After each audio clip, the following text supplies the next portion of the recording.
Hi, this is Wesley. This is Kashina. And we would like to welcome you to the Underground Geek Shack.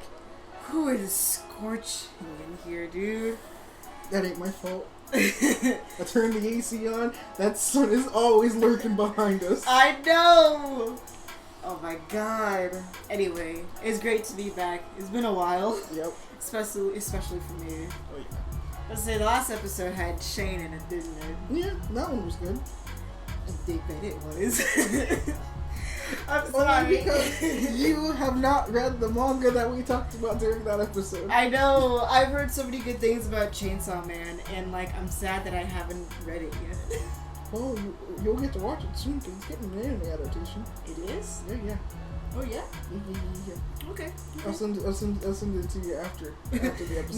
Next anime season comes around, Chainsaw Man. Well, I guess I know what the next episode is going to be about, and when it eventually comes out. But yeah. Hey, do you want to know something? What, Wesley? Sleep is for the weak. Oh, then I guess I'm weak because I need my sleep. I should ask you, do you know why sleep is for the weak?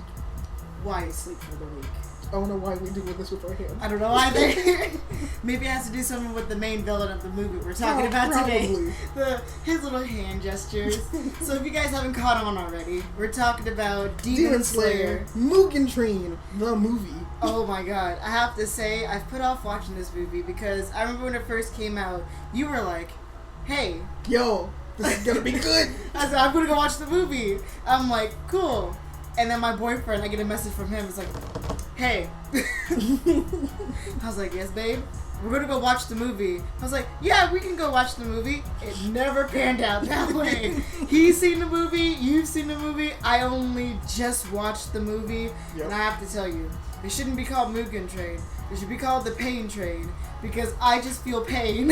Yeah, it's gonna make you feel pain. I didn't think I was gonna cry as much during a Demon Slayer movie. Well, I mean, I should have expected it in all honesty now that I think about it, because if you guys haven't watched, so the movie continues on from what season 1 goes off. Yeah, because season 1 ends with them getting onto the train, then it just ends there. Yeah, it just ends. It's not season 2. Mugen Train picks right back up from that current point, so it basically feels like it's just an extended episode. Yeah, and I have to say, I like how they do this. First off, spoiler warning, if you haven't seen Mugen Train yet, definitely go and watch it. Yeah, it's definitely worth the time.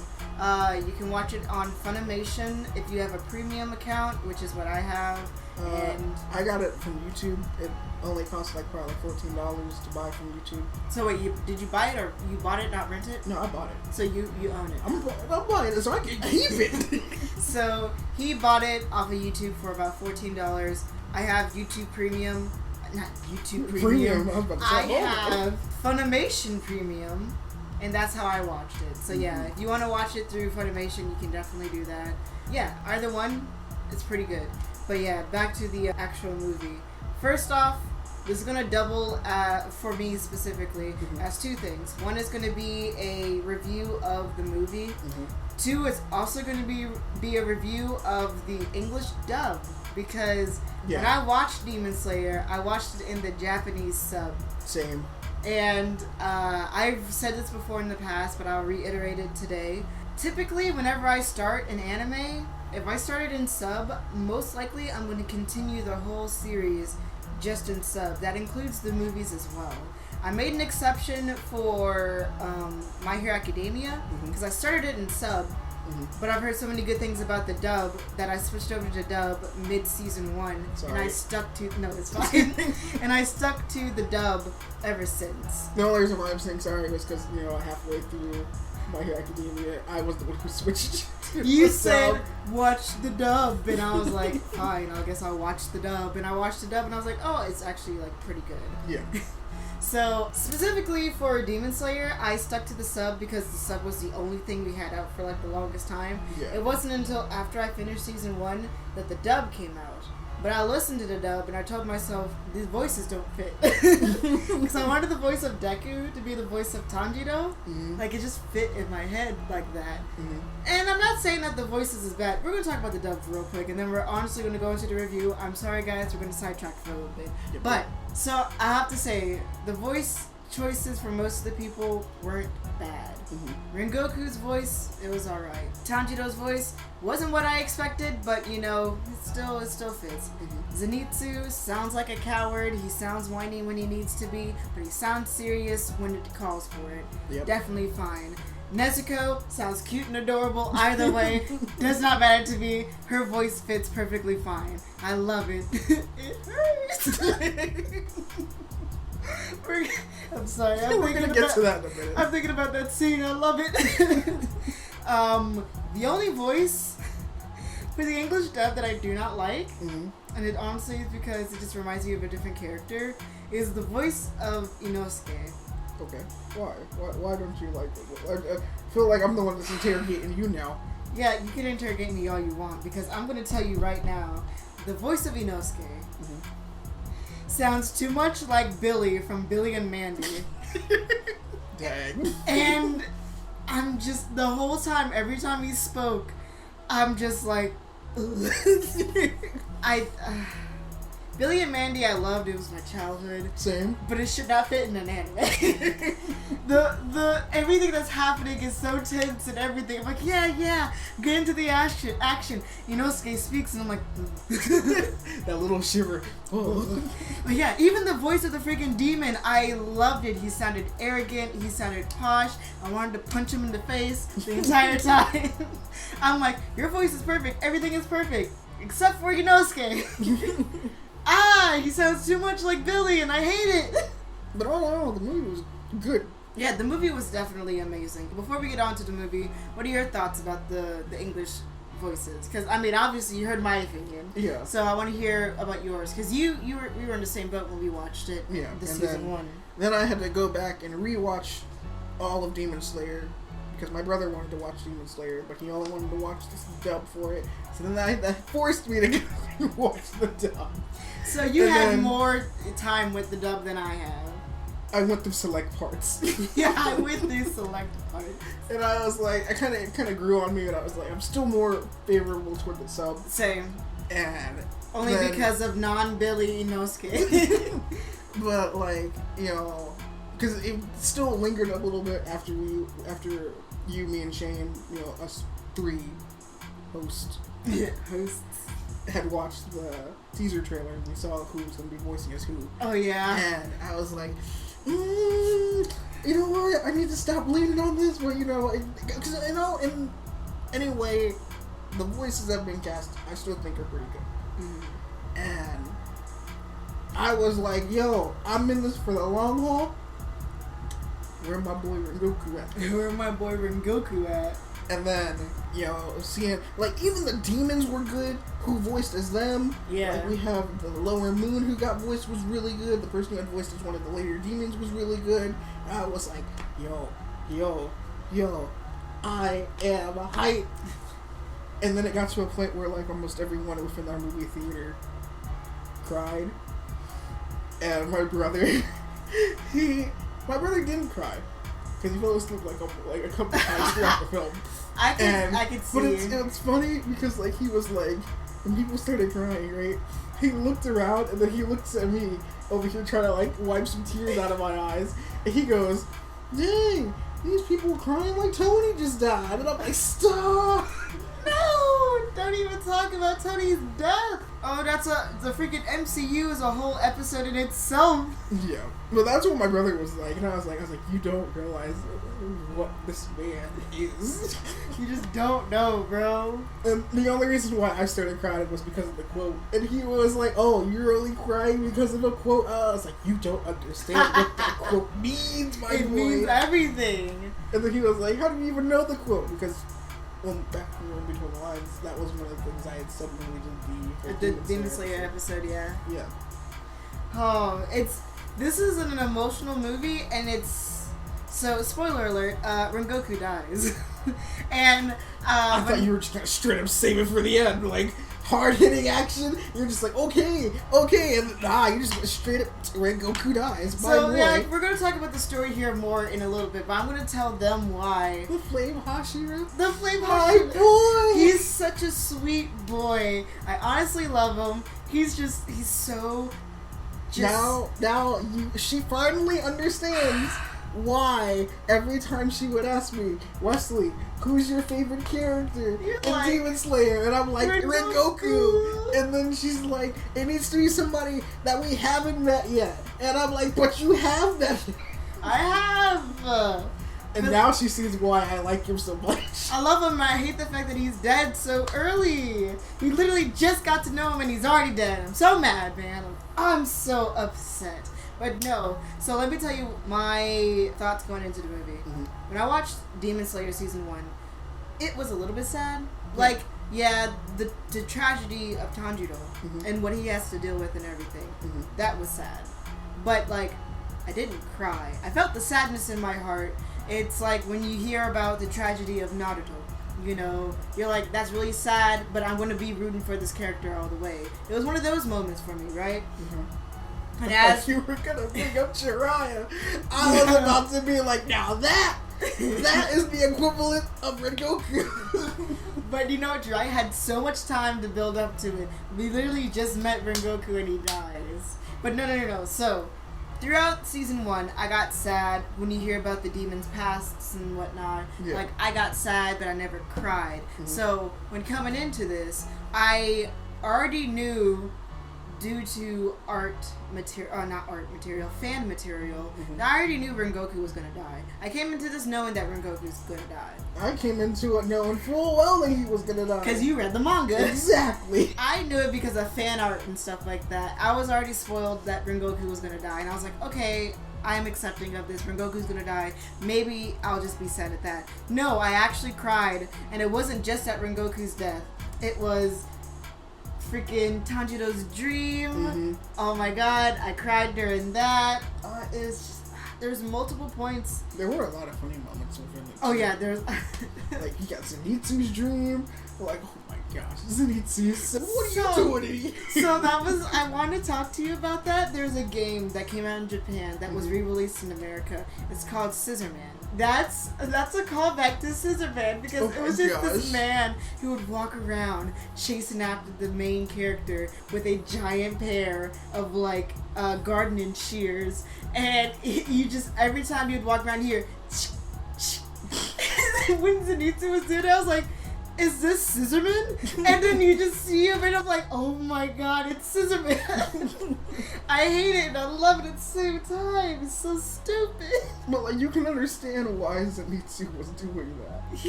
I see why.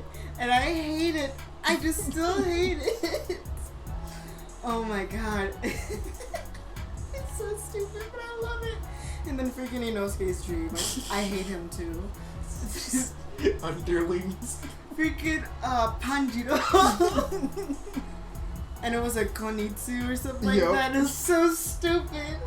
And then freaking with Nezuko, he said you can have these shiny nuts. Let's go. And I'm like, why y'all mole people? What's happening here?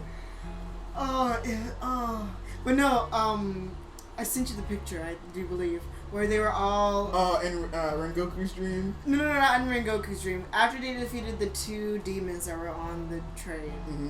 and before they went back to the other thing, when they saw Rengoku's power, they're all like... yeah, and they're like, train us? Yeah. Train us, and then you see them just they're just floating around. I'm like, why are they floating? Like, first time I was like, why are they floating? Like, I paused the movie, I took a screenshot, and I just died laughing for 5 minutes because I'm like, I didn't come into this expecting this. Yep. I was like, yeah, it's gonna be serious and everything, but no, it's like slapstick comedy. And I was like, I love it, and it's really good to break off the tension, and we get to know the quirkiness of Rengoku, because Rengoku, honestly, he's a sweet baby child that I want to protect with all my heart. Yep, same. But, well, I mean, I can't protect him anymore. He's dead. I failed to protect him. I failed to protect him. It's time for me. Seppuku. Don't you dare. I mean, that's what Tanjiro did the entire movie. Yeah, you're right. But this ain't a dream, though. Oh, my God. It's just so... Alright, an actual review of this movie. Let me actually review this movie. It's really good. The animation... Oh, yeah. Top notch. Superb. Now, I will admit... It did get a little bit weird. Oh, it got really weird when CG became heavily used. Like, just seeing... I think I did not mean to interrupt you. No, but I feel like when it, because I know what part you're talking about. I'm still going off of memory. But like when it came to the whole CGI parts, I think that part was it was necessary. Oh, it was definitely necessary. Because I don't think they would have been able to do it. It would have been difficult to animate that. Yeah. But no, so there's a part in the movie where Tanjiro cuts off the demon's head, and he's like, "That was too easy." And then the demon goes on to say, "Oh, you're surprised that I'm not dead yet." He basically says that he infused his body with the train. But as he's talking about this, they're on top of the train, and the head is still hand drawn. Well, not hand drawn, but you understand what I'm saying. It's still drawn. Yeah. But the mask that he's on is CG. When you go to edit this, please show a picture of this so they understand what I'm saying. So the entire time you're going through this movie, you just see this mask like wiggling around this cartoon drawn head, and you're like, this does not fit. I literally paused multiple times and I was like, what am I looking at right now? What is this? And then all of a sudden, the train becomes what you've seen off of freaking Cells at Work Code Black. Clogged, disgusting. I'm just like, ew. What is this? Ew. I mean, but the feats that were obtained throughout that entire thing. Yeah. Rengoku, he sat there and took 5 cars on his own. That was amazing. First off, yes, he's just so epic, bro. I love him. And he allowed nobody to die. Yeah, what's really cool is, like, so that train had, like, over 200 passengers on it. Not including Tanjiro, Zenitsu, Inosuke, and Nezuko, and Rengoku. Yeah. Yeah. It housed, like, 200 other people. But, 200 other people. That's a lot of people. But none of them got injured. Well, they got injured, but none of them died. Yeah. It was just, the movie, it's just so good. But yeah, I just cried so much. We also got a lot of I know I'm jumping around, but we also got a lot of character development for Rengoku within his whole dream in and of itself. Yeah. Even though somebody was trying to take his core. But you still got a lot of character development, which I appreciated. Definitely. And it's really funny, or not funny, but it's really good to see, like with Tanjiro, if he was to never have to taken up his sword, if his family was to never have abandoned, you get to see how much he misses that, how much he wants to go back to that so badly. Even in the dream, he said, "I don't want to leave. Mm-hmm. If I could be with you, I would stay with you forever. But I know none of this is real," and it tore his heart apart when he had to go and run away. Yep. And I was crying. And then, like, even when his brother was, like, running after him, and I was like, oh, that hurts. That hurts. Oh, it hurt me. No, what started to hurt me the most was when we saw Nezuko. Oh, yeah. But it was the dream version of Nezuko. So, not the cute, adorable demon that we're all used to. No, this was normal human Nezuko. The thing that Tanjiro wants the most right now. Because he knows the rest of his family's dead. He wants to save the only family he has left, which is his sister. But she's a demon right now. And we see her in her human form. And the fact that Tanjiro just stops in his track. Yep. That was when it hurt me the most. I was like, oh, no. This is the thing that he very most desires. I was like, no, I'm not ready for any of this. And then, like, I got mad when the family was like, you should have been the one to die, not us. And I was like, how dare you? I was so mad. But I wasn't mad at his family. I was mad at the demon. At the demon. Because so the demons, his blood art, if you don't know, the demons have different blood arts. Nezuko bursts things into flames, which is awesome. But for this particular demon, we don't ever learn his name. I assume his name is Mugen or something like that. Yeah, the train's name is Mugen. Also, it's the Mugen train. Well, yeah. Shut up. Shut up. I'm sorry. You know what, Wesley? the demon, I just call him Lower Moon 1. Yeah, I'm just gonna call him Lower Moon. So, Lower Moon demon. It's not like with the spider. It's not like Rui, the spider demon. Oh my god. But yeah, Lower Moon Demon. His particular demon blood art is that when he puts you to sleep, he controls your dreams, and you stay stuck in that dream until he kills you, basically. Yep. He can manipulate your dreams. And so he made everybody in the train go to sleep, and he manipulated people's dreams so that they could have what they very much desire. And then he twisted around. Yeah, he would twist it around right before he killed you, because he always liked the face that people would make when they realized that it was just all wrong. Yeah. And I wanted to punch him in the face for that. I was like, dude, your voice acting is superb, because I just want to punch you in the face right now. I want to fight. But then we also got to talk about, like, the people who actually went and into our character's dreams. Yeah, so the demon employed the help of some humans, and I'm assuming that he does this with Hashiras, because, you know, a lot of demon slayers is chased after him. So what he done with these people was he had them tie a rope so that they can become tethered to the person that they want to enter the dream of. They would enter their dream, find their spirit core, and then destroy it, and that would kill them on the spot, so that he would be free to do whatever he wants with the other people. Yeah, because basically, I mean, I like the strategy that he was thinking of, because he's like, yo, get the minions to take out the heavy hitters. Yeah. Heavy hitters are off the board. Village is mine. The village is mine. I threw out a lot of and now tactics. A feast. Bon appetit. But now, because I like that, but then I also like, because there was the one dude who went into Tanjiro's dream trying to find his spirit core, and he didn't, like, the little that was another part that made me cry. They were like showing him where it was, and then he was just like, I can't do it. It's so warm. It's so beautiful. He said, like, I can't believe you brought me here, even though you knew what I was going to do to it.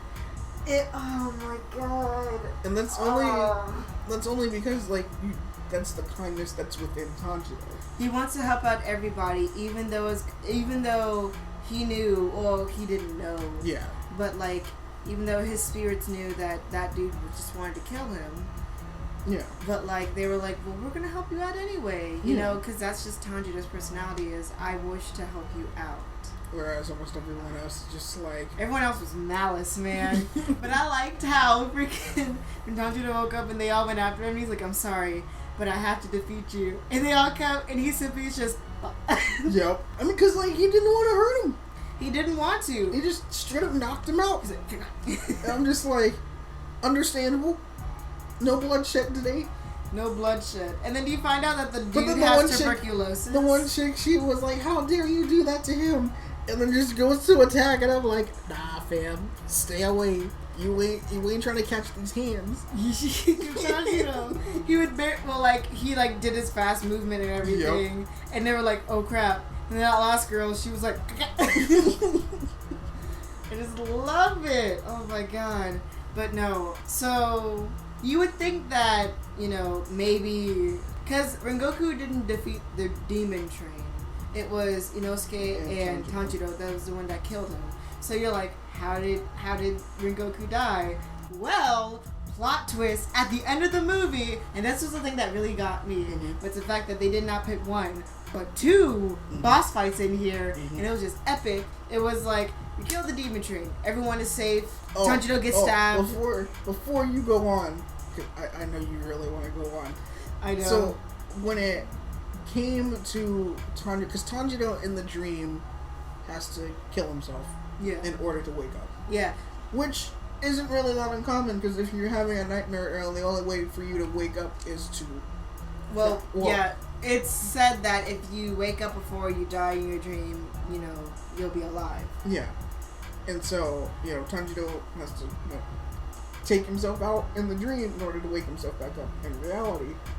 How did you feel when you realized that he kept waking in and up out of, like, he kept going to sleep, and then within combat, he would wake himself up and continue the motion? Every time he would go back to sleep, I was so scared, because I was just like, I don't want anything to happen to him. And or how did you feel when Inosuke was coming down, and then he actually had to stop Tanjiro, and he was like... Because he did. Hey, this ain't a dream. This ain't a dream. Because he was just like, he was so used to killing himself in the dream to wake himself back up that, you know, so he was like, this is not the dream. You know, wake up. We are in reality right now.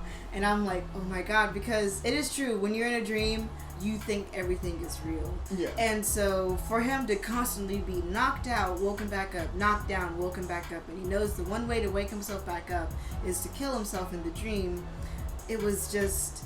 oh my God, because my heart was pumping because I was like, oh no, he's going to kill himself in real life because he doesn't realize he's not dreaming at the moment. And I was just, everything was just heart racing. But now, because we have a little bit of time. Now you can go into the final boss fight, the thing that actually kills freaking Rengoku. Akaza. Oh my God. Demon Akaza. Best demon. Okay, I shouldn't say best. I don't want to say best because I'm so mad at him right now because he lived. That fight though was good, and you saw the ideology because he was like, "Yo, Rengoku, you are like at your best. Become a demon. We can fight forever." And I was tempted. I was like, I mean, he ain't wrong though. But then I like what Rengoku was like. He was like, no, the joys of being a human is that you have... the fact that we grow up and grow old and die. That is the beauty of being human. And I'm like, oh my God. Most people don't think of it like that. They're like, oh, it sucks being a human because you're just going to die in the end. What point is it? It's not the matter of you're going to die in the end. That's it. It's what you do with your life. And that was basically what Rengoku was saying the whole time. He was like, you will achieve everything that you have wanted to do right before you die. That is the beauty of being human. And I'm just like, oh my God. And the whole fight between freaking Akaza, and they were throwing out moves left and right. Akaza was getting hit, like, because he's fighting barehanded. And so the sword is hitting his knuckles as they're freaking, it's like a boxing fight. They were just going at it. And I was like, yo, this is some good... amazing. Like, but the thing that I'm just still upset by the fact that Akaza lives and he ran away. But it was understandable though. I know. Because remember, demons only fight at night, and plus the sun was coming up too, so he had to get away, which I did like the fact that Rengoku was like, I ain't letting you get away, and proceeds to stab him, and then proceeds to shoot fire through him.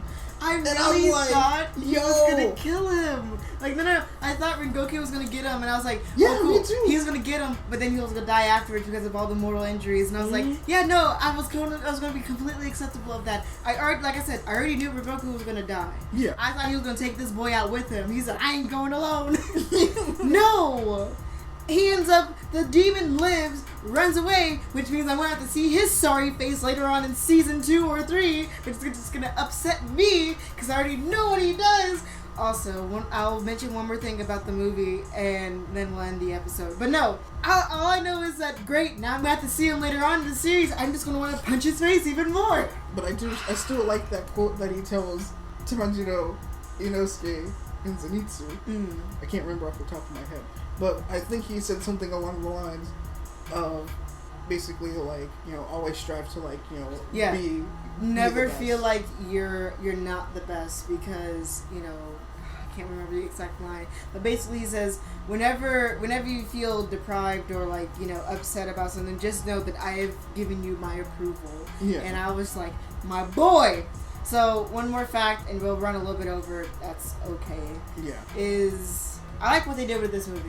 With the My Hero Academia movies, they don't follow the plot exact. What I mean is, the movies can be seen separate from the anime and it still makes sense, kind of. They don't follow the main plot of the anime. This is directly linked into the anime. So, we can't go from season 1 to season 2. That's what I've been saying all along, is that, like, it's weird, because, like, remember when we only had season 1 and then we got an announcement that season 2 was coming out before we got the announcement that the movie was coming out? Yeah. And I'm like, that's going to be a little bit weird because how are you supposed to go from season 1 to season 2? You have a huge chunk that's missing. Yeah. But with the My Hero Academia movies, I have only seen the second movie, but I have seen seasons 1 through 4. Well, No, 1 through 3. We're in 5 right now. I haven't seen 4 yet. got to 3, you need to watch 4, and you need to watch 5. Yeah, I've seen seasons 1 through 3, and it was only after 3 that I've watched the second movie. I haven't even watched the first movie yet. But guess what? I completely understand the show despite not have seen all the movies. Mm-hmm. But you can't do that with this one, because for those who haven't seen the movie and they go into season 2, they're going to be so confused as to what's happening. Yep. Because it's just that, I like how it's just into the plot. It's not like a filler movie. Oh, yeah, definitely. Yeah, that's what I wanted to say. That's what I really liked about this movie, is the fact that it's not just filler for the sake of being filler, or it's not, oh, we want to make a movie with and plus Demon it's Slayer. a lot of character growth for our characters. Even though one of our major players is now off the board, everyone still grows from it. Yeah, like with season 2, not season 2, the second movie of My Hero Academia, honestly, if I was to have to pinpoint that into the plot, I don't know where to pinpoint it. Mm-hmm. Because he knows Air Force, mm-hmm. and this movie came out after season 3. Mm-hmm. He doesn't know Air Force by this time. But this is obviously before he learns Black Whip. I know about Black Whip for reasons. He knows Black Whip. He doesn't know about Black Whip and everything. So it's after season 3, but before season 4. Mm-hmm. But I'm sure that by season 4 he doesn't know Air Force. You can tell me if I'm wrong. So, when does he learn Air Force? Air Force. Oh man, now you're making me have to dig deep back into them records. And I'm sorry, we're going a little bit over time. We promise we'll end the episode after this. When does he learn Air Force? Because it's like almost like right after, because it's before the whole fight with Gentle. With Gentle? Yeah. Oh, Gentle. Yeah, Gentle Criminal. Yeah, and yeah. La Brava. Yeah, it's before that whole thing, but it's before the Culture Festival. Okay. And then he learns Air Force. So you're meaning to tell me that right after the fight with Overhaul, mm-hmm. that he somehow does this whole movie thing, comes back after that whole thing, because we know about the second movie, there's a big ordeal with that. Mm-hmm. He comes back, and there's like a small window of time when he goes back to being at the Culture Festival and everything being fine. I feel like with that, it takes place a little bit after the Culture Festival. Because that's the only reason how he would know Air Force, because it doesn't make any sense for him to be like, okay, we're going to go from before fighting Gentle to not knowing anything about Air Force to, oh, I suddenly know how to use Air Force now. That makes no sense. Yeah. So it would make more sense. You already fought Gentle. We don't really need to rehash that, because nobody would have known who Gentle was at that point. Exactly. Air Force, everything, beat up 9, double Detroit Smash, movie end. See, this is what I'm talking about. With the movies, it's hard to pinpoint exactly where they fit, because it's like, well, we're making a movie for the sake of making a movie. I feel like now, we need to wrap up, but now they're just cranking out movies just for the heck of it. That's going to be an entire episode on its own on how anime movies are handled and how they actually go into the plot. That'll be an anime. That'll be an anime. Yeah. That'll be an episode for another time. Featuring us as the main characters. For now, again, please watch Mugen Train. It's absolutely amazing. Absolutely amazing. Anyway. 100% agree. Anyways, thanks for listening. We hope you enjoyed your visit to the Underground Geek Shack. Bye, guys.